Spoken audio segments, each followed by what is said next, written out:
On this week's NFV SDN Reality Check, brought to you by Nokia, we speak with VMware on its views of development and deployment of NFV-based platforms for the telecom industry, as well as challenges going forward.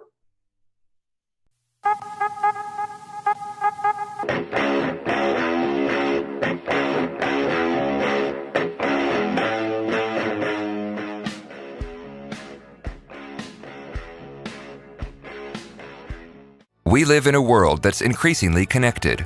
More people, places, and things are connecting to the network than ever before. This presents both an opportunity and a challenge for operators as they look to offer new services while facing increasing competitive pressures. At Nokia, we understand the challenges operators face in building and managing networks to meet our evolving needs. It goes beyond the virtualization of core network functions offered by the competition with an architecture that's cloud native. With the Nokia Cloud Packet Core as the cornerstone of a converged mobile and fixed network, operators can profitably deliver new mobile broadband and IoT services today with a platform that provides an evolution to 5G. Operators can flexibly configure their packet core to support network slicing along with centralized or distributed deployment models to meet the performance and latency requirements of real-time next-generation services. Nokia's Cloud Packet Core delivers the massive scalability, agility, and performance to meet the growth and service requirements of IoT MTC and mobile broadband, anchors multi-access connectivity, enabling converged services over wireless and fixed networks. It also lowers operators' packet core total cost of ownership and provides a cloud-native design that supports the evolution path to 5G. Nokia is working with operators to profit from new opportunities while cost-effectively evolving with confidence. For more information, contact your Nokia sales representative or go to the Nokia Cloud Packet Core website.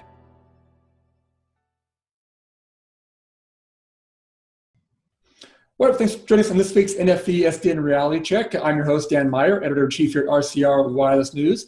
And this week we are joined by Gabriel Di Piazza, who's the VP of Product and Solutions for the Telecom NFV group at VMware, to talk a bit about the NFV market. So yeah, Gabriel, thanks for joining us this week. We appreciate it. And I apologize for butchering your name there. I'm sure I didn't do a great enough job, but thanks for joining us anyway. Yeah, thank you, Dan. Thanks for giving me the opportunity, actually. Very good, very good. Well, maybe start off with, for those who don't know much about VMware, I'm guessing most people who are watching this have an idea or have really seen the name. Maybe a little background on the company, maybe what you guys do in terms of work with the NFV and kind of the virtualization space, and maybe some work there also with the telecom space as well. Yeah, sure. Well, VMware has been around for 18 years. Right? It's been founded in 1998. I would say is a prime provider and leader in cloud and virtualization technologies. You could argue actually VMware created this market, right? Yeah. I would say a lot has happened since then. VMware has evolved in a set of technologies, both in cloud management, operations management.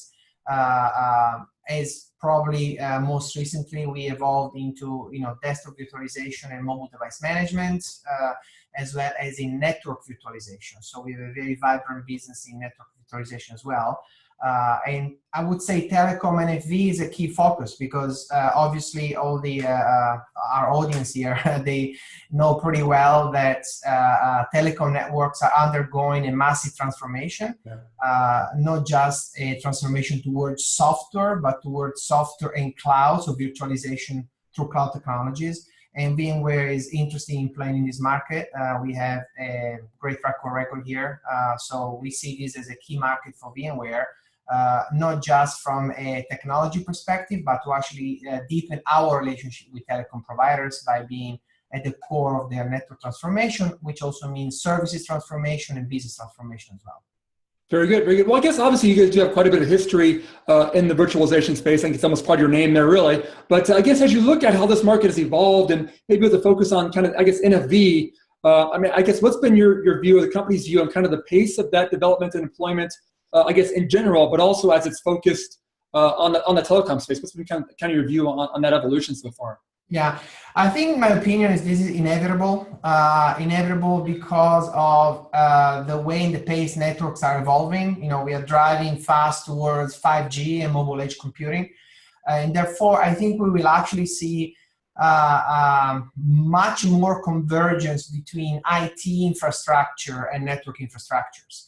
virtualization is essential because the ability to effectively dynamically provision and move workloads and applications or virtual network functions or network components, and therefore the services that go with it, will actually be a required functionality to have an efficient network build out and operations. Yeah, that's a good point. Yeah, go ahead, keep going. Yeah, no, I see in terms of NFV, there's been a lot of different discussions. I think we're finally seeing actually the movement from, let's say, initial implementations. I don't even want to discuss proof of concept that already happened a couple of years ago. And now we are actually experiencing the actually real, prime time production, evolution, and implementation. So we are in the middle of many large-scale implementations out there. Currently, we work with over 45 telecom service providers with over 70 plus implementations in production. And that's the visibility that we have, right? So we, again, as I said, this is actually going mainstream, and there will be growth between now and 2020, 2021 plus, but it's actually happening right now.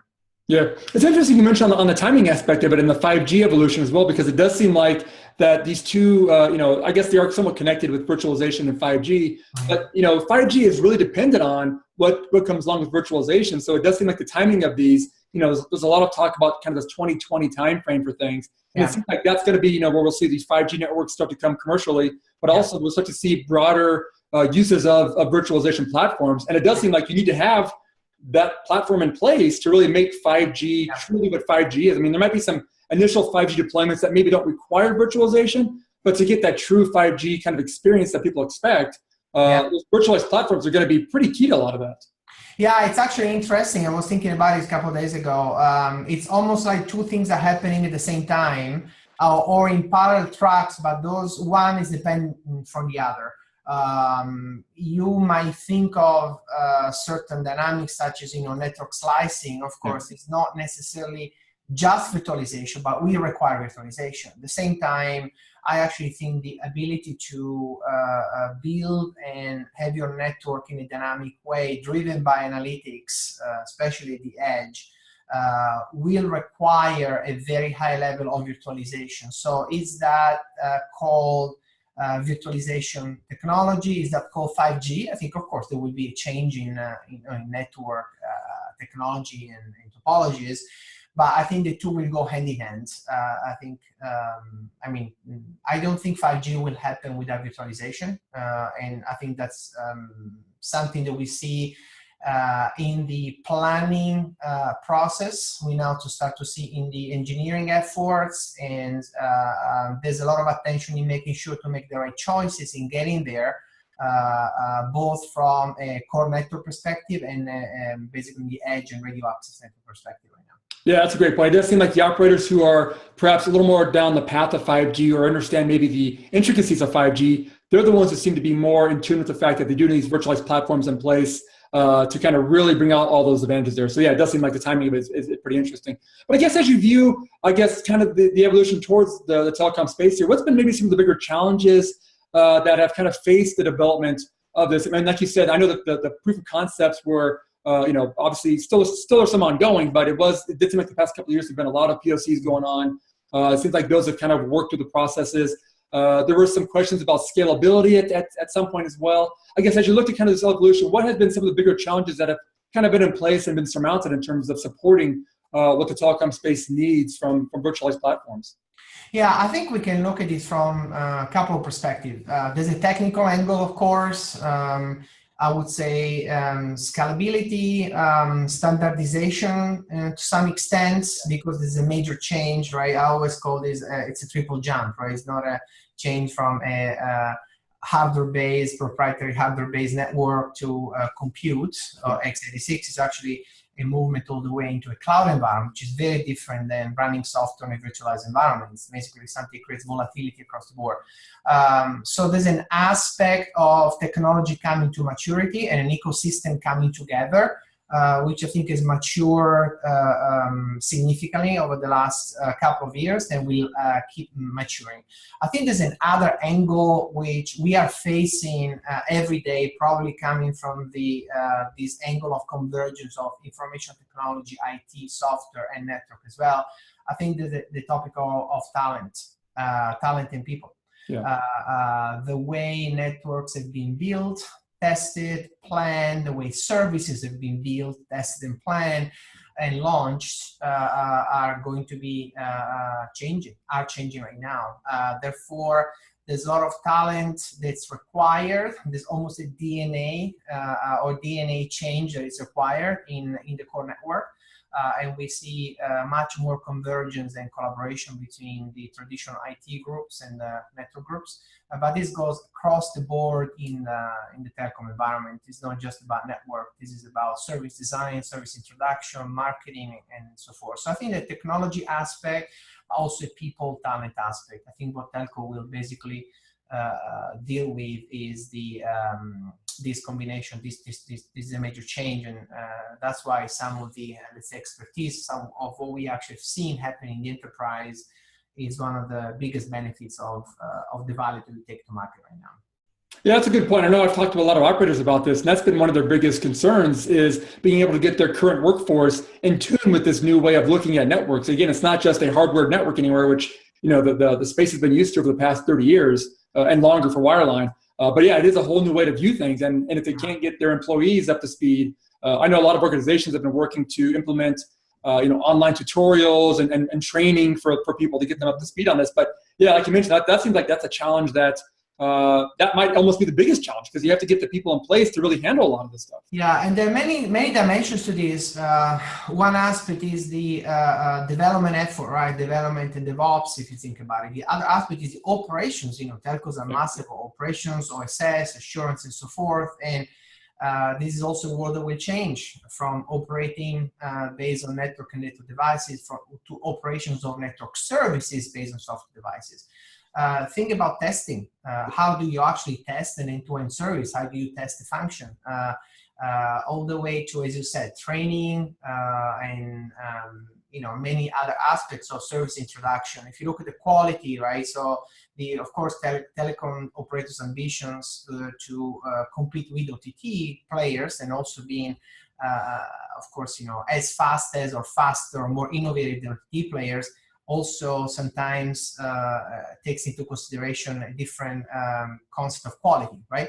But now, as you know, customer experience management and quality is also top of mind in any carrier. So I think there will be trade-offs, and that would require, I think, a skill change. That's again, from back in the technology department all the way into the marketing, awareness, service description department. Yeah. Yeah, that's a good point. Yeah, and as you mentioned, kind of that ability to compete against some of these new players out there. Obviously, the OTT guys have, over the past 5, 6, 7, 8 years, ever since the app space has really come online, they have really become pretty significant players in the telecom world, not traditional telecom world, but the telecom world. I guess, our operators, even if they implement a great or a robust virtualized platform and are able to really evolve their networks, is there really a place for them to compete, you think, with these OTT guys who have a very different mindset when it comes to what consumers might want? And it seems like, kind of coming from different angles here, should operators try to use these platforms to really compete against these guys, or should they try to look at perhaps other ways to maybe grow their business, to expand in maybe different directions, to kind of, get the most usage out of these virtualized platforms? Yeah, it's a great question. I think probably number one question. I think this will vary. It will vary on geography. Will vary the different players. Of course, we're seeing the OTT phenomenon or disintermediation coming from the media world, right? It's easy, everybody points to the over-the-top players in video communications, starting probably from US or UK, right? First of all, but this is happening across the world at the same time. But we're also seeing now distribution agreements put in place between telecom providers and media providers, if not even a deeper type of relationship, such as mergers and acquisitions across the value chain. This has been tried in the past and again right now. So time will tell.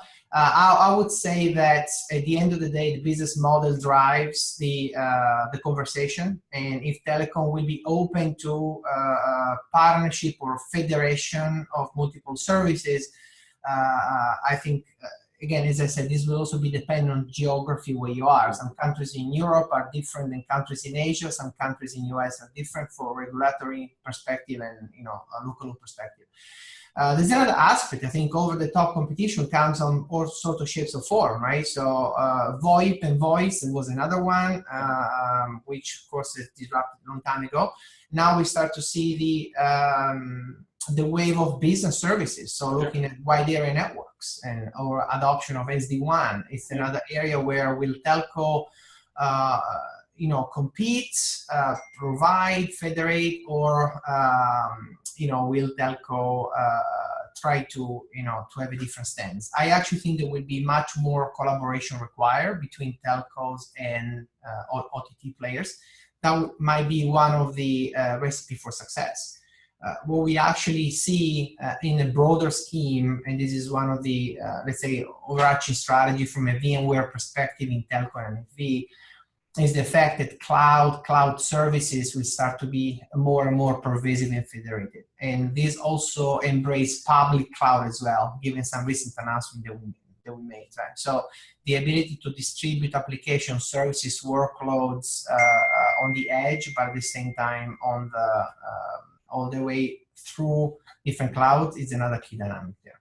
Makes sense. And I guess maybe a little off topic slightly, but I know the security aspect when it comes to cloud is always a big challenge for operators. I know a lot of work is being happening in terms of making sure that cloud deployments are secure. I guess should everybody be comfortable enough with the current level of security that they can deploy these kind of clouds, whether they're public or private? Obviously, private is probably a lot more secure, but can the market look at these kind of hybrid type of deployments and be pretty comfortable with what's out there today in terms of security options? I think it's top of mind. One of the key drivers of what we're doing is to look at the layer of networking and security. So security not just from an isolated point, but security across, right? From the network to the endpoint and everything in between. Mm-hmm. What we've basically been doing VMware is looking at security holistically, and even in our recent announcements around public cloud, security has always been actually upfront. How do you bring those security policies, how do you bring them with you across any environment and ideally across any device that you work through? I think it's actually a key topic and everybody's looking at it. So I don't think there will be effective cloud deployments without security. Makes sense.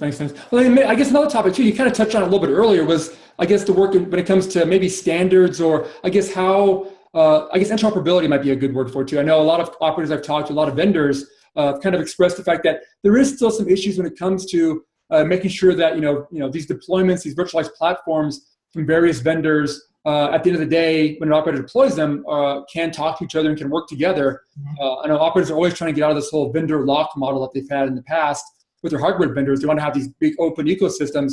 I guess, how does VMware view maybe any challenges in terms of interoperability or the need for standards, or I know obviously open source is a big part of this as well. What's your general view on how all these things kind of play together for the Telecom operators out there? Yeah, even here, a couple of conversations happen at the same time. So I think from in open standards, we're very active. We're trying to participate as much as we can in many of the standards. Most recently, we joined and contributed to the open source manual, as an example, by building a full connector, and we are now part of their, advisory council there. We just joined OpenO as an example. And we are very active in different standard bodies as well. I think from a standardization perspective,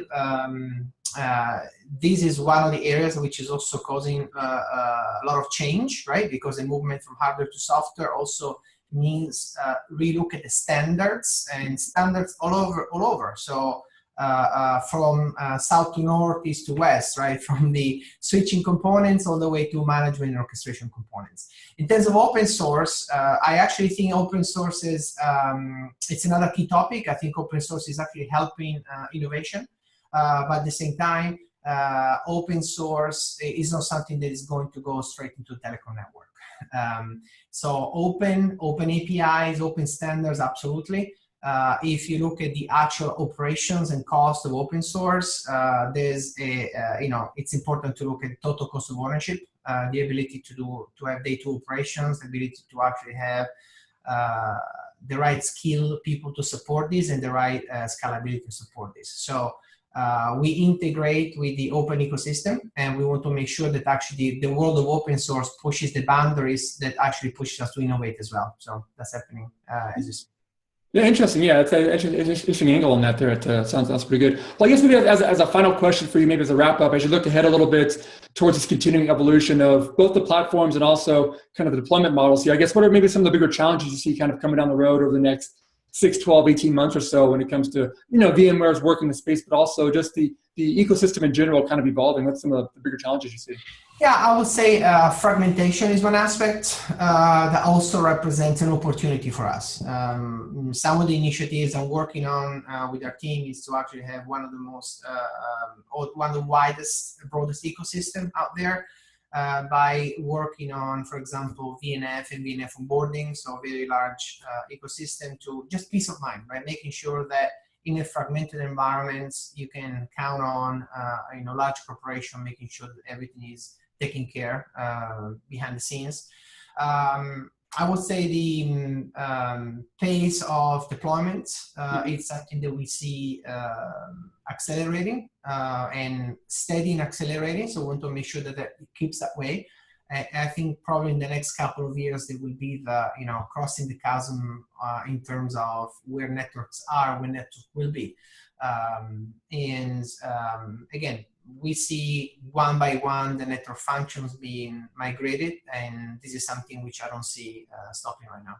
Yeah, and it's been amazing to kind of watch the speed of all this because, when it comes to virtualization for telecom operators, it is still somewhat new. I mean, it's, the past 3 or 4 years, but just watching the pace of that evolution has been pretty remarkable, really. I mean, it's gone from being, just barely talked about to today. It is core to a lot of what operators are doing.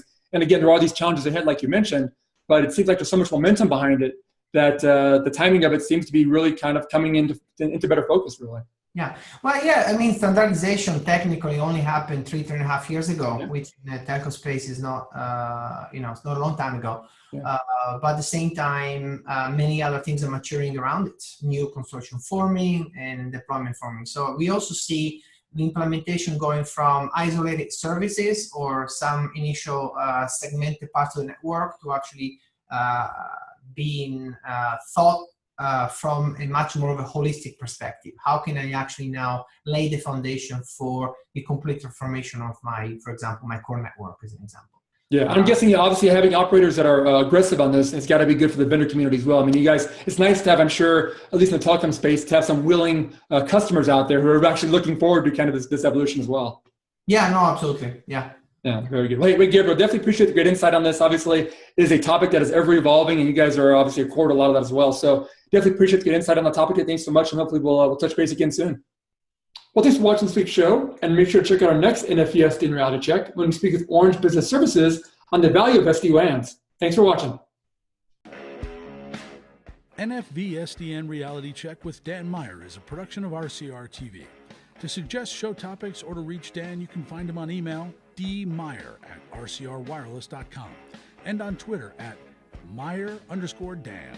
For more Dan, news on NFV SDN and everything wireless, find your way over to rcrwireless.com.